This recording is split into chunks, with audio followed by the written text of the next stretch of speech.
நம்ம tip ஸ்பெஷல்ல middle eastern tip, அதாவது Lebanese டிப்னு கூட சொல்லலாம். இப்போ மிடில் ஈஸ்டர்ன் பார்த்தீங்கன்னா ரொம்ப ரொம்ப ஃபேமஸ், எல்லாருமே கேள்விப்பட்டிருப்பீங்க, ஹம்மஸ் சொல்லுவாங்க. ஹம்மஸ் வந்து உங்களுக்கு இந்த சிக் பீஸ் இருக்கு இல்லையா, கொண்டக்கடலை, அந்த பெரிய கொண்டக்கடலை, அதுதான் அதோட மெயின் இன்க்ரீடியன்ட். நல்ல க்ரீமியாக இருக்கும் அண்ட் வெரி ஹெல்த்தி. அவங்க வந்து எப்படி நம்ம ஸ்பானிஷ்லாம் பார்த்தீங்கன்னா இந்த நாச்சோஸ் சிப்ஸ் இருக்கு இல்லையா, அதே மாதிரி உங்களுக்கு வந்து பீட்டா சிப்ஸ் இருக்கு, அதே மாதிரி பீட்டா பிரெட், அவங்களுக்குன்னே ஒரு தனி லெவல் லைன் ஆஃப் cuisine இருக்கு.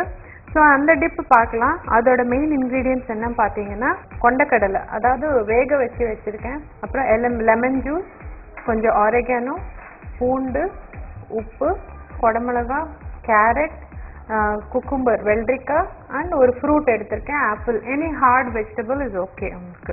இது கொண்டக்கடலை வந்து ஓவர் நைட் ஊற போட்டுட்டு ஒரு குக்கரில் வந்து மார்னிங் ஒரு 5 to 6 விசில்ஸ் நல்லா சாஃப்டாக ஆகிற மாதிரி, ஏன்னா நம்ம அரைக்க போகிறோம், சாஃப்டாக ஆகிற மாதிரி எடுத்துக்கோங்க. இதே வந்து உங்களுக்கு கேன்ஸ்லேயும் கிடைக்கிறது, அது கேன்ஸ்லேருந்து வாங்கினீங்கன்னா அந்த வந்து கொஞ்சம் ட்ரெயின் பண்ணிவிடுங்க, நல்ல ஒரு ஸ்ட்ரெயினரோ இல்லை வடிகட்டியில் போட்டு ஸ்ட்ரெயின் பண்ணிவிடுங்க, வடிகட்டிடுங்க. ஸோ இதுதான் இதோட மெயின் இன்க்ரீடியன்ட். இது வந்து இதை வச்சு தான் ஹம்மஸ் பண்ண போகிறாங்க. ஹம்மஸ் பார்த்தீங்கன்னா அதுக்கு தஹினின்னு இன்னொரு ஸ்பெஷல் சாஸ் இருக்குது, அது வந்து எள்ளு இருக்கு இல்லையா, அந்த எள்ளு வச்சு பண்ணுற சாஸ். பட் இந்த ஹம்மஸ், இது இன்ஃபேக்ட் ஹம்மஸ்னே சொல்லலாம், இந்த ஹம்மஸ் டிப்புக்கு வந்து தஹினி சாஸ் தேவையில்லை, அதாவது அந்த எள்ளு சாஸ் தேவையில்லை. இதுக்கு வந்து ஸ்பெஷல் ஃப்ளேவர் என்னன்னா கார்லிக் தான் அதோட ஸ்பெஷல் ஃப்ளேவர் கொடுக்க போகுது. ஸோ நம்ம ஃபஸ்ட்டு டிப் தயார் பண்ணிவிட்டு அதுக்கப்புறம் அதோட எப்படி டிப்பிங் இன்க்ரீடியன்ட்ஸ்லாம் நம்ம யூஸ் பண்ணிக்கலாம். ஸோ ஃபஸ்ட்டு கொண்டக்கடலை, அப்புறம் ஒரு ஹாஃப் லெமனோட ஜூஸ், அப்புறம் ஆரிகானோ, ஃப்ரெஷ்ஷாக கிடைச்சா போட்டுக்கோங்க, அப்படி இல்லைனாலும் ட்ரைட் இஸ் ஓகே. நான் வந்து ஒரு 1/2 டீஸ்பூன் அளவுக்கு ஆரிகானோ யூஸ் பண்ணுறேன். அப்புறம் இந்த பூண்டை வந்து நான் வந்து ரோஸ்ட் பண்ணியிருக்கேன் அவனில்.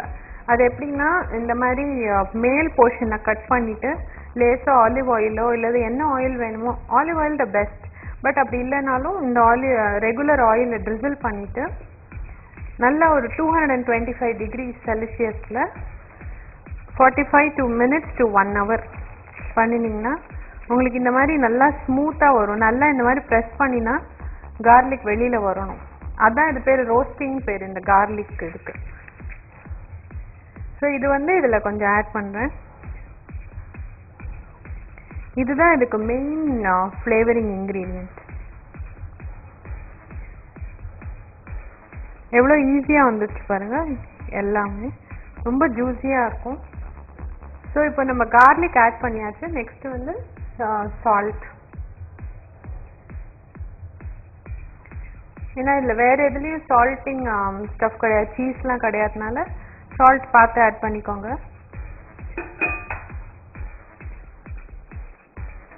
அண்ட் கொஞ்சம் நம்மளுக்கு ஆலிவ் ஆயில் வேணும், ஆனால் ஃபஸ்ட்டு வந்து நம்ம இதை நல்லா ஒரு பீட் பண்ணிவிட்டு அதுக்கப்புறமா ஆலிவ் ஆயில் ஆட் பண்ணலாம்.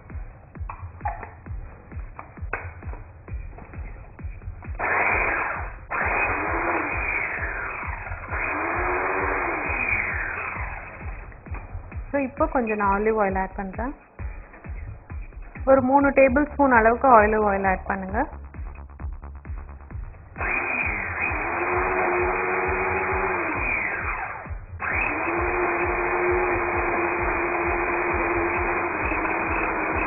இப்போ பார்த்தீங்கன்னா நல்ல க்ரீமியாக வந்திருக்குங்க.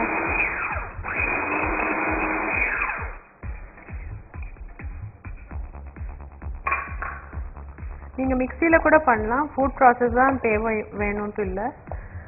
ஸோ இப்போ வந்து இது நல்லா இந்த மாதிரி ஒரு சர்விங் பவுலில், இல்லாட்டி இந்த மாதிரி பவுல் இல்லைன்னா டோன்ட் வரி, யூ ஹேவ் ஒரு பிளேட்டில், நல்ல பெரிய பிளேட்டில் ஒரு கப்பில் கூட நீங்கள் சர்வ் பண்ணிட்டு சைடில் அந்த வெஜிடபிள்ஸ் எது வேணாலும் சர்வ் பண்ணலாம். இது ரொம்ப ரொம்ப ஹெல்த்தியானது, ப்ரோட்டீன் ரிச் ஆக்சுவலி.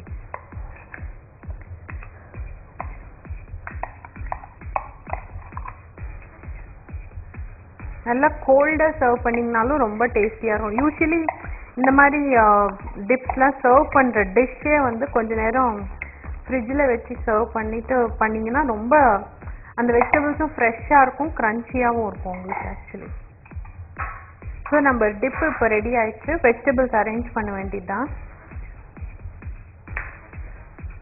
ஸோ நான் carat and cucumber already cut பண்ணியிருக்கேன். ஸோ இது ரெண்டும் ஆட் பண்ணிடலாம். நல்லா கலர்ஃபுல்லாக ஆல்டர்னேட்டிங் கலர்ஸாக அரேஞ்ச் பண்ணுங்கள். இதே நீங்கள் ப்ராக்கலி போட்டுக்கலாம். நெக்ஸ்ட்டு குடமிளகாவும் கட் பண்ணுறேன். நான் எப்படி கட் பண்ணுறது காமிக்கிறேன்.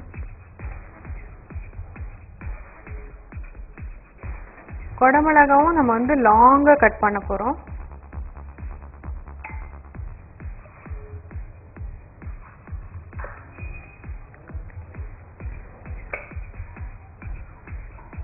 நல்லா அந்த சீட்ஸ்லாம் ரிமூவ் பண்ணிடுங்க. நல்லா ஃப்ரெஷ் குடமிளகாவாக வாங்கிக்கோங்க. அப்போ தான் உங்களுக்கு அந்த க்ரன்ச்.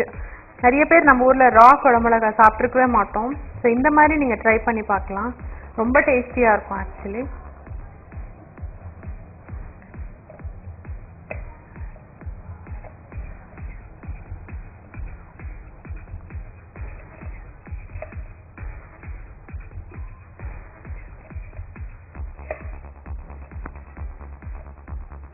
ஸோ குடமிளகா ஆயாச்சு. ஒன் மோர் ஃப்ரூட்டும் நான் காமிக்கிறேன். ஆப்பிள்.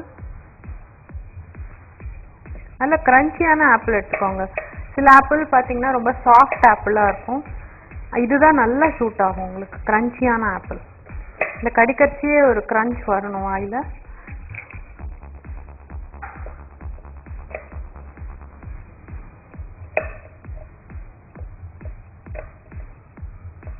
நல்ல லாங் ஸ்ட்ரிப்ஸாக கட் பண்ணிக்கோங்க ஆப்பிளை. பேரிக்காய் கூட ரொம்ப டேஸ்டியாக இருக்கும். ரா மேங்கோ கடிச்சாலும் அதுவும் ட்ரை பண்ணி பாருங்க.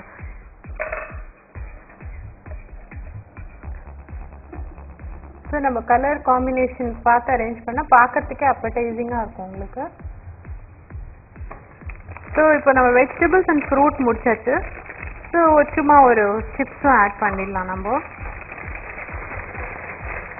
Any chips, potato, banana, nachos, அப்புறம் லைக் ஈவன் நம்ம பப்படம் கூட நல்லா இதோட சேர்ந்து போகும். ஸோ பார்த்தீங்கன்னா உங்களுக்கு நல்ல கலர் காம்பினேஷன் இருக்கு. ஸோ வெரி சிம்பிளான நம்ம மிடில் ஈஸ்டர்ன் டிப் பண்ணோம். எப்படி அந்த ஹம்மஸ் பண்ணுறது பார்த்தோம் நம்ம. அண்ட் அது எப்படி சர்வ் பண்ணுறதும் பார்த்தோம் with vegetables and chips. Beta chips கிடைச்சா பீட்டா சிப்ஸும் யூஸ் பண்ணி பாருங்கள். ஸோ எல்லாத்துக்கும் கண்டிப்பாக பிடிக்கும்னு நினைக்கிறேன். ட்ரை பண்ணி பாருங்கள். இந்த ருசியோ ருசி